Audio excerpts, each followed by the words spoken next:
Hello friends, welcome back to my YouTube channel. दोस्तों, आज मैं आपको एक्सेल का कंप्लीट ओवरव्यू दूंगा। एक्सेल सीट पर आप कुछ भी देखते हैं उसको हम किस नाम से प्रोनाउंस करते हैं, आज की इस वीडियो में आपको हर एक चीज क्लियर हो जाएगा। तो देर ना करते हुए चलिए इस वीडियो को स्टार्ट करते हैं। बैंक वर्कबुक सिलेक्ट करना है। जैसे ही मेरा एक्सेल ओपन हो गया, अब आप एक्सेल में ये जो देख रहे हैं ये एक एक्सेल का वर्कबुक है। ये एक एक्सेल का वर्कबुक है जिसमें बहुत सारी सीट्स होती हैं। अगर हमको सीट्स को ऐड करना हो तो उसके लिए हम क्या करेंगे, तो पहले हम स्टार्ट करते हैं सबसे टॉप से। यहाँ पर आपको जो टॉप में दिखाई दे रहा है इसको बोलते हैं हम टाइटल बार। टाइटल बार में क्या होता है कि जब भी हम अपने फाइल को, एक्सेल फाइल को सेव करते हैं तो सेव करने के लिए हम कंट्रोल एस क्लिक करेंगे, तो जिस नाम से भी हम सेव करेंगे वो नाम यहाँ पर हमारा शो करेगा। फॉर एग्जांपल, अगर मैं इस एक्सेल शीट को सेव करूँ कंट्रोल एस से, अब हमको कहाँ पर सेव करना है, फॉर एग्जांपल हमको डेस्कटॉप पे सेव करना है। तो डेस्कटॉप पे हमको जिस भी नाम से सेव करना है मैं उसको पहले यहाँ पर टाइप करूँगा। फॉर एग्जांपल मुझको रोहित के नाम से इसको सेव करना है, तो देन इंटर प्रेस करूँगा तो यहाँ पर रोहित नाम मेरा शो करेगा। तो जिस प्लेस पर एक्सेल में नाम शो करता है फाइल का उसको बोलते हैं हम टाइटल बार। तो टाइटल बार में ही हमारा नेम शो करता है। फिर टाइटल बार जो होता है उसके आप साइड में यहाँ पर कुछ ऑप्शंस दिख रहे हैं, इसको हम बोलते हैं क्विक एक्सेस टूल बार। यहाँ पर क्या होता है कि हमको कोई भी चीज़ डायरेक्टली अप्लाई करना है तो हम इजीली यहाँ से हम ले सकते हैं। फॉर एग्जांपल, अगर हमको ओपन करना है, यहाँ पर अगर न्यू सीट लेना है तो हम यहाँ पर क्लिक करके एक नया सीट ओपन कर लेते हैं। ओपन हो रहा है, देखिए। फॉर एग्जांपल हमको यहाँ पर नया सीट लेना है तो कंट्रोल एन, जैसे यहाँ पर इस डॉक्यूमेंट को हम क्लिक करेंगे तो मेरा नया सीट ओपन हो जाएगा। देखिए ओपन हो गया। अगर मैं इसको कट करूँगा तो मेरा देखिए टेक्स्ट यहाँ पर आ गया। अगर हम इसमें ऑप्शंस को बढ़ाना चाहे तो यहाँ से हम बढ़ा सकते हैं। सिंपली इस पर हमको क्लिक करना है। अगर हम यहाँ पर ओपन भी ऐड करना चाहें तो ओपन पे क्लिक करेंगे, यहाँ पर मेरा ओपन भी ओपन हो जाएगा।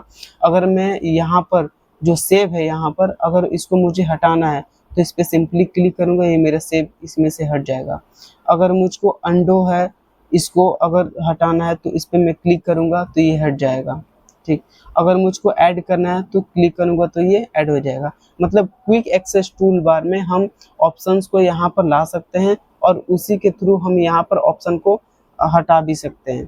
तो ये होता है क्विक एक्सेस टूल बार। ठीक इसके नीचे होता है आपका टैब्स। टैब में क्या होता है कि आपके जितने भी ये फंक्शंस होते हैं जिनका हम यूज करते हैं अपने स्प्रेडशीट पर अपने डेटा को क्रिएट करने के लिए, तो यहाँ पर जो है डिवाइडेड होता है वो टैब्स में। यहाँ पर आप होम टैब्स में ये सारे टूल्स देख रहे हैं, उसी तरीके से यहाँ पर इंसर्ट टैब में ये सब इंसर्ट से रिलेटेड आपको यहाँ पर ऑप्शंस मिल जाएंगे। पेज लेआउट में पेज से रिलेटेड होता है, फॉर्मूला में फॉर्मूला से रिलेटेड, डेटा में डेटा, विन रिव्यू व्यू। तो ये सारे इनको बोलते हैं हम टैब्स।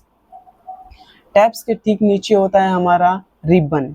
रिबन में क्या होता है कि हमारा जो भी टैब्स होता है उस रिस्पेक्टिव टैब्स को अगर हम क्लिक करेंगे तो उससे रिलेटेड हमारा रिबन जो है ओपन हो जाएगा। और रिबन में आपका पूरा टूल्स होते हैं जिनका यूज हम करते हैं अपने एक्सेल सीट पर डेटा को क्रिएट करने के लिए।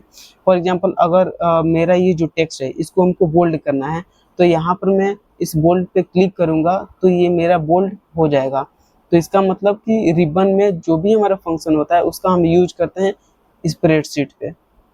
ठीक, अब यहाँ पर स्प्रेडशीट का मतलब क्या हुआ, तो जिस एरिया में भी हम अपने डेटा को क्रिएट करते हैं, मेंटेन करते हैं, उसको हम बोलते हैं स्प्रेडशीट।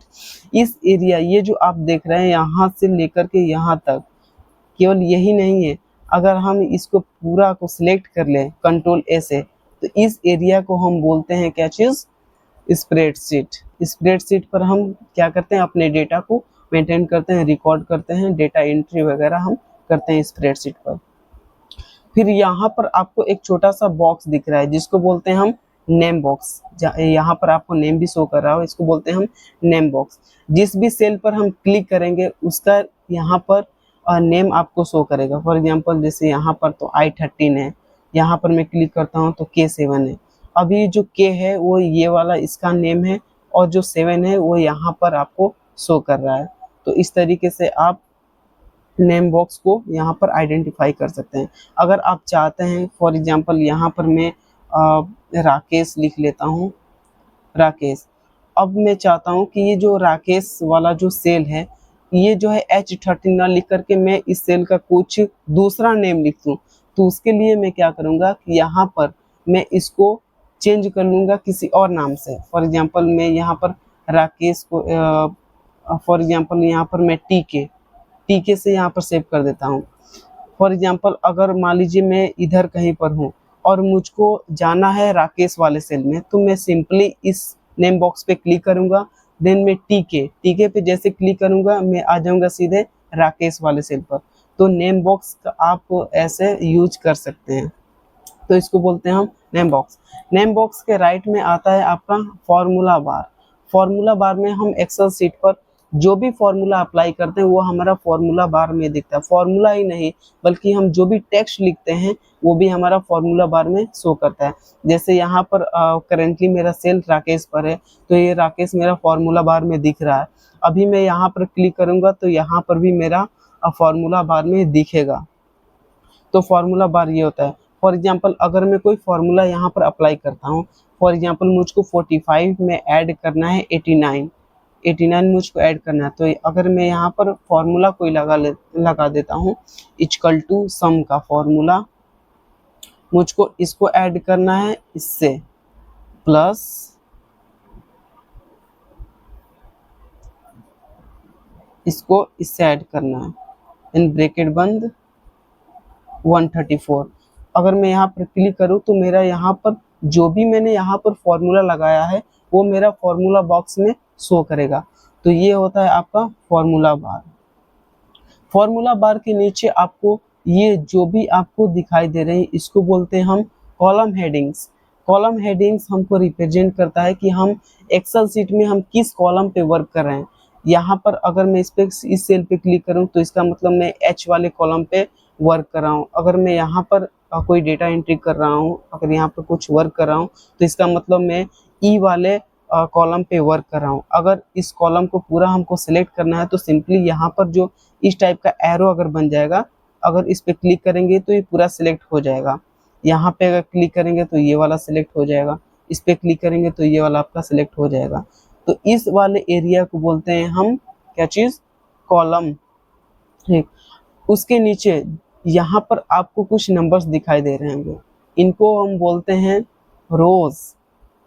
रो में क्या होता है कि हम जिस भी सेल में काम कर रहे होते हैं और हमको पता करना हो कि हम किस रो में वर्क कर रहे हैं, तो आप सिंपली यहाँ से आइडेंटिफाई कर सकते हैं। अगर हमको अगर मैं इस सेल में वर्क कर रहा हूँ तो इसके रिस्पेक्टिव जो मेरा सेल है, जो इसके रिस्पेक्टिव जो मेरा रो है वो यहाँ पर हाईलाइट हो जाएगा।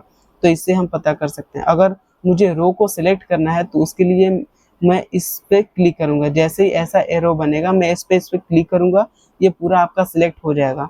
अगर जैसे मैं इस पे क्लिक करूँ 18 पे तो पूरा 18 वाला सिलेक्ट हो जाएगा। तो इसको बोलते हैं हम रो, इसको बोलते हैं हम कॉलम। ओके, अब ये आप जहाँ पर भी इस कर्सर को आप क्लिक कर रहे हैं वहाँ पर जो है एक एरिया, एक बॉक्स जैसा बन रहा है। इस बॉक्स को हम बोलते हैं सेल। सेल का मतलब होता है कि हम जो भी डेटा को क्रिएट कर रहे हैं, रिकॉर्ड कर रहे हैं, अगर हम कुछ टाइप करेंगे तो ये इसी में ही टाइप होगा।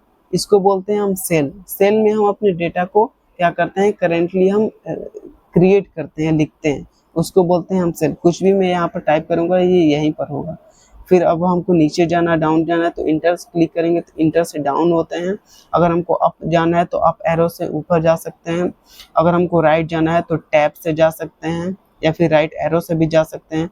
अगर हमको लेफ्ट जाना है तो हम लेफ्ट एरो से यहाँ पर जा सकते हैं। तो ये होता है आपका सेल। सेल रिप्रेजेंट करता है कि करेंटली आप किस वर्कशीट पे, आप कौन से सेल में आप वर्क कर रहे हैं, कौन से प्लेस पर वर्क कर रहे हैं। इसके नीचे आपको दिखता है यहाँ पर सीट्स। सीट्स में क्या होता है कि आप जिस स्प्रेडशीट पर वर्क कर रहे हैं, अगर आप चाहते हैं कि मैं दूसरा किसी सीट पे वर्क करूँ, तो यहाँ पर आप सीट को ऐड भी कर सकते हैं। सीट को ऐड करने के लिए सिंपली आप यहाँ पर जो प्लस का आइकन दिख रहे हैं इस पे क्लिक करेंगे तो आपका ये जो न्यू सीट है ये आपका ऐड हो जाएगा। यहाँ तक ही नहीं, अगर आप चाहते हैं कि क्विक एक्सेस टूल बार जो कि मैंने आपको बताया है, इसके थ्रू अगर आप ऐड करना चाहते हैं तो सिंपली आप न्यू पे क्लिक जैसे ही करते हैं ये आपका ओपन हो जाएगा। फिर अगर आपको और लेना है तो आप और ले सकते हैं। यहाँ से आपका वर्कबुक ओपन होगा, बट यहाँ से आपका सीट ऐड होता है। जैसे यहाँ पर first seat, second seat, third, fourth, fifth, जितना आप सीट चाहें उतना सीट आप ऐड कर सकते हैं। ये सीट नंबर 1, 2, 3, 4, आप इसका नेम भी चेंज कर सकते हैं। नेम को चेंज करने के लिए सिंपली आप सीट 1 जो है यहाँ पर डबल क्लिक करेंगे। डबल क्लिक जैसे ही करेंगे तो यहाँ पर आपका एडिटिंग मोड में आ जाएगा और यहाँ से आप इजीली एडिट कर सकते हैं। एडिट फॉर एग्जांपल मैं लिख लेता हूँ, अगर मुझे राकेश लिखना है, राकेश मुझको सेव करना है, तो ये जो वाला जो सीट है, ये वाला सीट नंबर 1 ये राकेश नाम से सेव हो गया। सीट नंबर 2 को मैं और किसी नाम से सेव करना चाहता हूँ, डबल क्लिक करने के बाद मैं आरटी से मैं इसको सेव कर सकता हूँ। इंटर क्लिक करूँगा, सेव हो जाएगा। अगर मुझे राकेश नाम को हटाना है तो सिंपली मैं इस पर राइट क्लिक करूँगा। ये यहाँ पर जो डिलीट का ऑप्शन दिख रहा है, यहाँ पर क्लिक करने के बाद ये डिलीट हो जाएगा। फिर यहाँ पर जो आरटी है इसको मैं डिलीट करना चाहता हूँ तो ये डिलीट हो जाएगा। ठीक, तो इस तरीके से आप नेम भी लिख सकते हैं और आप उसको डिलीट भी कर सकते हैं। अगर फिर आप ऐड करना चाहें सीट को तो ये सीट आपका ऐड हो जाएगा। तो ये रहा आपका सीट्स के बारे में। फिर इसके राइट साइड आप देखेंगे स्क्रोलर। स्क्रोलर क्या होता है कि अगर आप यहाँ पर कोई डेटा टाइप कर रहे हैं, यहाँ पर आपका कोई डेटा हो गया और आप चाहते हैं कि मैं थोड़ा सा राइट साइड जाऊँ, तो यहाँ से आप जो है राइट जा सकते हैं और यहाँ से आप लेफ्ट भी आ सकते हैं। उसी तरीके से यहाँ पर भी स्क्रॉलर देख सकते हैं, आप जो है अप डाउन पेज पर और जा सकते हैं। तो इसके थ्रू आप ये कर सकते हैं। अगर आपको ये जो है रिबन जो भी आपको दिख रहा है, अगर इसको आपको हटाना है तो हटाने के लिए सिंपली ये वाला जो एरो दिख रहा है इस पर क्लिक करेंगे, आपका ये जो रिबन है वो गायब हो जाएगा। अगर आप इसको लाना चाहते हैं तो ये वाला जो ऑप्शन है इस पर क्लिक करके और यहाँ पर शो टैब एंड कॉलम्स, अगर इसको क्लिक करेंगे तो ये आपका पूरा शो होने लगेगा। ठीक इसके नीचे आता है आपका स्टेटस बार। स्टेटस बार यहाँ पर जो देख रहे हैं इसको बोलते हैं हम स्टेटस बार। स्टेटस बार में होता है कि आप जो भी इस एक्सेल सीट पे जो भी आप फॉर्मूला यूज करते हैं उस फॉर्मूला में आप सम निकालते हैं या फिर टोटल निकालते होंगे, काउंट निकालते हैं या फिर आप एवरेज निकालते हैं, तो सारा कुछ यहाँ पर आपको स्टेटस बार में शो करता है। उसके राइट साइड में आपका आता है जूम इन और जूम आउट स्लाइडर। अगर आप यहाँ पर प्लस पे क्लिक करेंगे तो आपका ये जो एक्सेल का जो एक्सेल सीट है वो जो है आपका लार्ज होगा, मतलब जूम होगा। अगर जूम आउट करना चाहते हैं तो यहाँ से आप माइनस वाले आइकन पे क्लिक कर सकते हैं, तो यहाँ से जूम आउट हो जाएगा। तो ये रहा ऑल अबाउट एक्सेल बेसिक के बारे में। अगर आपको ये वीडियो अच्छा लगा तो प्लीज़ इस वीडियो को लाइक और सब्सक्राइब जरूर करें और इसे आप अपने फ्रेंड्स को शेयर जरूर करें। Thank you so much.